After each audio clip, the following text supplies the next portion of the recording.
To all those who are hoping के काश Cheteshwar Pujara Border Gavaskar trophy में होते, काश 2024-25 में किसी तरह से पुजारा की एंट्री हो जाती, उनके लिए खुशखबरी यह है कि पुजारा की एंट्री हो गई है। But there is a slide catch, उसके बारे में बताऊंगा। बट एक बहुत इंटरेस्टिंग फन फैक्ट है ऑस्ट्रेलियन बॉलर्स को लेकर के, और वो ये कि जो तीन उनके प्रीमियम बॉलर हैं, जिसमें पैट कमिंस हैं, मिचेल स्टार्क हैं और जॉश हेजलवुड हैं, इन तीनों में से पैट कमिंस के पास सबसे कम विकेट्स हैं 269। और वो मैं इसलिए बता रहा हूं क्योंकि जो हमारे पेसर्स हैं, 6 पेसर्स को मैं मिला रहा हूं, जितने हमारे पेसर्स अभी अवेलेबल हैं, जिसमें प्रसिद्ध कृष्णा है, हर्षित राणा है, डेब्यू नहीं हुआ है भले ही बट हो जाएगा, हर्षित राणा है, नीतीश रेड्डी है, बुमराह, सिराज और फिर आकाशदीप, सबकी टेस्ट विकेट को अगर आप मिला भी दोगे तब भी अकेले पैट कमिंस के विकेट से कम रह जाएंगे। इंडिया के 6 बॉलर, या यूं कहें 4 क्योंकि 2 का डेब्यू नहीं हुआ है, तो सबको मिलाकर के टेस्ट विकेट जो बनती है 265 बनती है, और अकेले पैट कमिंस की 269 है। स्टार्क और हेजलवुड को तो छोड़ दीजिए, वो पैट कमिंस से भी ज्यादा है, बट अकेले पैट कमिंस की विकेट जो है वो हमारे पूरे के पूरे पेसर से मिलाकर भी नहीं है, जो ये बताता है कि हमारा इस बार पेस अटैक कंपैरेटिवली कितना कमजोर है और हम उनके घर में जा रहे हैं। सो लेट्स जस्ट सी कि कैसा होता है, क्या होता है। खैर, मुद्दे की बात पर आते हैं। मुद्दे की बात यह है कि चेतेश्वर पुजारा, जिनको लेकर के हम बहुत इंतजार करते, पिछली बीजीटी में सेकंड हाईएस्ट रन गेटर थे, और पैट कमिंस ने कहा था, बहुत बोल्ड स्टेटमेंट दी थी पैट कमिंस ने, कि दुनिया ने यह कहा कि ऋषभ पंत ने जिताया है, और सब जगह बात हो रही थी कि ऋषभ पंत, और काफी हाइप भी हुई थी ऋषभ पंत की, और मैं कोई डिसरिस्पेक्ट नहीं कर रहा हूं, लेकिन इट वाज एक्चुअली पुजारा जिससे हम हारे थे।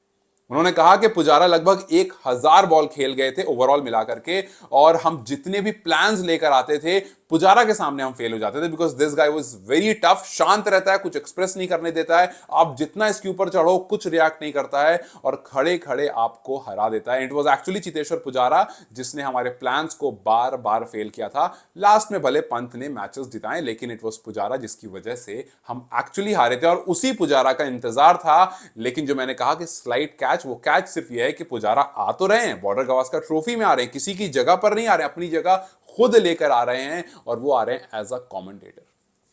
अब आप कहोगे कि यार ये क्या बात हो गई, मतलब as a Hindi commentator on Star Sports. अब इसमें देखो, अच्छा भी है, बुरा तो ऑब्वियसली है, बट अच्छा भी है। अच्छा ये है कि दो अच्छी बात, एक जो फैंस कह रहे हैं, जो बड़े एक्साइटेड होकर कह रहे हैं, दूसरी ये कि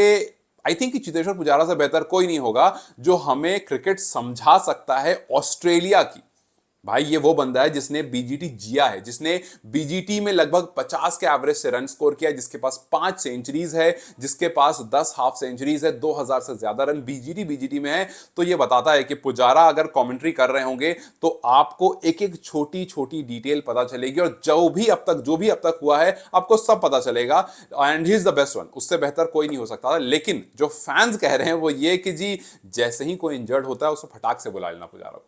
लोगों ने कहा कि दिनेश कार्तिक वाली इनको रिटर्न दे देना, और जिस तरह से फिलहाल गिल इंजर्ड हुए तो आपने देवदूत पडिक्कल को बुला लिया। सो ये नेवर नो, मैच शुरू होने से पहले इंजरीज स्टार्ट हो गई हैं। राहुल को चोट लग गई थी, जो कोहली वो स्कैन्स के लिए गए थे, हालांकि they are all fit and fine and they will be playing the first test. लेकिन शुभमन गिल रूल्ड आउट है, तो शुभमन गिल की जगह पर मोस्ट प्रोबेबली आप देवदूत पडिक्कल को देखोगे, और फैंस आर लाइक कि भाई अगर एक आध इंजरी और हो जाए तो वहीं पुजारा बैठे होंगे, उनकी तरफ देख लेना। यू नेवर नो कि ऐसा कोई प्लान पहले ही टीम ने बना लिया हो कि भाई उनको कमेंट्री में बुलाओ और उनको जगह दे दो। खैर, ये एक सोचने वाली बात और सोच कर खुश होने वाली बात है, बट इस मोमेंट पर पुजारा को लेकर के लोग बहुत तरह की बातें यार कुछ कह रहे हैं कि यार जिस बंदे को टीम में होना चाहिए था वो कमेंट्री कर रहा है, और जिसको कमेंट्री खैर छोड़ो। तो खैर अभी फिलहाल के लिए जो अपडेट है वो यही है कि मोस्ट प्रोबेबली आपको हर्षित राणा डेब्यू करते हुए दिखेंगे, क्योंकि जितने भी रिपोर्टर्स वहां पर पहुंचे हुए हैं, चाहे वो रोहित हो, चाहे वो मजुमदार सर हो, जितने पहुंचे हुए सबने यही बात कही है कि मोस्ट प्रोबेबली आपको हर्षित राणा डेब्यू करते हुए दिखेंगे, नीतीश रेड्डी भी डेब्यू करते हुए दिखेंगे,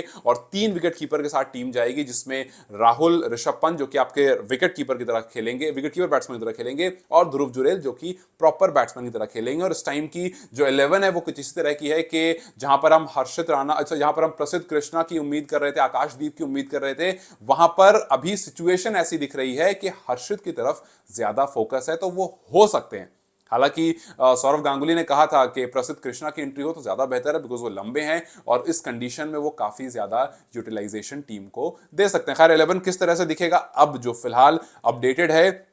राहुल ओपन करेंगे जायसवाल के साथ, मोस्ट प्रोबेबली जो बताया गया है। सो राहुल जायसवाल ओपन करेंगे, पडिक्कल आपको थर्ड पर दिखेंगे, Virat Kohli the only guy जिस पर सबकी उम्मीदें टिकी हुई है, because this guy has what 6 centuries in Australia and some test 10 half centuries in Australia, और आई थिंक कि कुछ 13 या 13-14 मैचेस खेले होंगे इन्होंने, और इस 13-14 मैचेस में आई गेस 13 या 16, I am not sure, but 13 या 16 मैचेस खेले जिसमें 6 सेंचुरी और 4 और 10 हाफ सेंचुरीज है। तो आप मिला लो कि इनिंग्स वाइज कितना हो गया, मैच वाइज कितना हो गया। सो खैर सबकी उम्मीद इन्हीं पर टिकी हुई, बिकॉज इनके नंबर्स, इनके रन्स बहुत अच्छे हैं, और सौरव गांगुली ने उसी इंटरव्यू में कहा कि अगर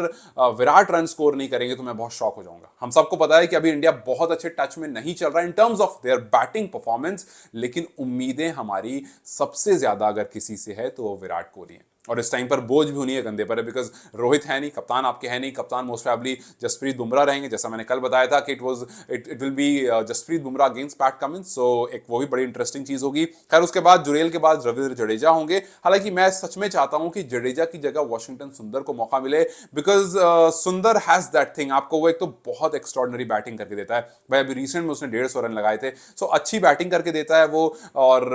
अभी आप देखो कि जडेजा अगर हैं, हालांकि जडेजा नो डाउट अच्छी बैटिंग करते हैं, but I really have this edge for Sundar compare to Jadeja, but bowling में जडेजा थोड़ी सी वो एक्स्ट्रा एडवांटेज दे जाते हैं, इसलिए जडेजा हमेशा प्रेफर होते हैं, बट आई रियली थिंक कि जडेजा को अच्छी टक्कर अगर कोई यहां पर दे सकता है तो वो सुंदर है। हालांकि दोनों का स्टाइल अलग है, एक लेफ्ट आर्म एक right arm, I understand the differences, मैं डिफरेंसेस समझ रहा हूं, लेकिन मेरा एक अपना स्लाइट एज है सुंदर को लेकर के, बट आई नो के जडेजा ही खेलेंगे मोस्ट प्रोबेबली, और उसके बाद नीतीश रेड्डी एंड बुमराह एंड हर्षित राणा, और फिर सिराज। फिलहाल जो 11 बन रही है वो कुछ ऐसी बन रही है, लास्ट मोमेंट पर अगर कुछ चेंजेस होते हैं तो वो हो सकते हैं, बट फिलहाल यही है। और सिराज को लेकर के जो मौनी मौकल हैं, जो हमारे बॉलिंग कोच हैं इस टाइम पर, वो काफी ज्यादा एक्साइटेड थे। उन्होंने एक हाल फिलहाल में इंटरव्यू दिया और उसमें बोला कि सिराज जो है वो एक बहुत keeping carrying heart in sleeve वाला जो एक आइडियम होता है कि भाई एकदम चीता वाला आदमी है और एक लीडर है, और इसको देखकर उन्होंने कहा सबसे ज्यादा मैं सिराज को देखने के लिए एक्साइटेड हूं, इंटरेस्टेड हूं, बिकॉज जितना एग्रेशन और जितना लीडरशिप वाली चीज सिराज में फिलहाल इस टाइम पर दिख रही है वो हमें ऑस्ट्रेलिया में काफी ज्यादा हेल्प करेगी। सो वी ऑल नो कि अगर आप अग्रेशन वाइज जाओ, ऑस्ट्रेलिया को हराने के लिए अगर आप माइंडसेट से खेलना चाह रहे हो तो आप हर्षित राणा को खिलाओगे, बिकॉज आप सबको पता है आईपीएल हमने देखा है कि वो दिल्ली का लौंडा है और वो टिपिकल ऐसा है कि वो आंखों से डराना जानता है। जो स्टार्क ने कहा था पिछली बार, सॉरी जॉनसन ने कहा था पिछली बार कि विराट वाज द ओनली गाय जिसने इंडिया को टफ क्रिकेट खेलना सिखाया, जिसने इंडिया को वो अग्रेसिवनेस दिलाया जो यूजुअली ऑस्ट्रेलियंस में होता है। तो अगर उससे आप जा रहे हो तो हो सकता है आप हर्षित को लेकर जाओ, हो सकता प्लेइंग 11 में, हो सकता है आप सिराज को रखो, और फिर उसके बाद हमारे पास राहुल हैं, वो भी काफी बार अग्रेसिव हो जाते हैं, और फिर उनके साथ साथ विराट कोहली तो है ही, पीछे ऋषभ पंत है ही बोल बोल के पकाने के लिए। सो आई नो कि क्रिकेट जो है वो वहां पर बॉल और बैट से खिलाता है, बट टेस्ट मैच जो है वो यहां से भी काफी बार खिलाता है। सो अगर आप वैसा कुछ प्लान कर रहे होगे सो हो सकता है अपनी प्लेइंग 11 आप इस तरह से तैयार करो कि ऑस्ट्रेलिया को पहले आप बोल बोल करके, जिस तरह से हमने पिछली बीजीटी में देखा था कि किस तरह से ऋषभ पंत ने स्टंप्स के पीछे खड़े होकर के सर खा लिया था, तो अगर कुछ ऐसा होता है तो हो सकता है कि आपको इसमें हर्षित राणा दिखेंगे। और मैं ये नहीं कह रहा हूं कि सिर्फ अपने एग्रेशन की वजह से दिखेंगे, obviously is a very good and very decent bowler, लेकिन एक ये एंगल भी हो सकता है, that's what I am saying. So खैर वो तो वक्त ही बताएगा कि कौन होगा कौन नहीं होगा, लेकिन फिलहाल के लिए यही है कि चेतेश्वर पुजारा आ तो रहे हैं, लेकिन वो धमाल मूवी में है ना कि वो लाल बटन दिख रहा है, हाँ दबा दिया, नहीं दबाना था, तो कुछ ऐसा होगा कि वो बोलेंगे कि अच्छा वो फिफ्थ स्टंप पर बॉल आई, हाँ हाँ मार दिया, अरे नहीं मारना था, आउट हो गए, तो कुछ ऐसा हो सकता है, because he is the one who knows everything about Australia inside out. So let's just see कि पुजारा जो आए हैं उनके आने से कितना फायदा होता है व्यूअर्स को और लिसनर्स को, बिकॉज टीम को तो खैर जब तक वो 11 में नहीं आएंगे फायदा क्या ही होगा, बट उनके आने से 5% उम्मीद ऐसा लगता है ज्यादा होती है कि यार पुजारा हैं बचा सकते हैं, लेकिन इस बार वो उम्मीद हमारे साथ मैदान में खड़ी नहीं होगी, कमेंट्री बॉक्स में जरूर होगी। खैर how do you see this, Pujara को कमेंट्री में लाना ये आइडिया कैसा है मुझे कमेंट्स में जरूर बताएं, and till then keep watching, I will keep you posted with further updates. Thank you so much, bye bye.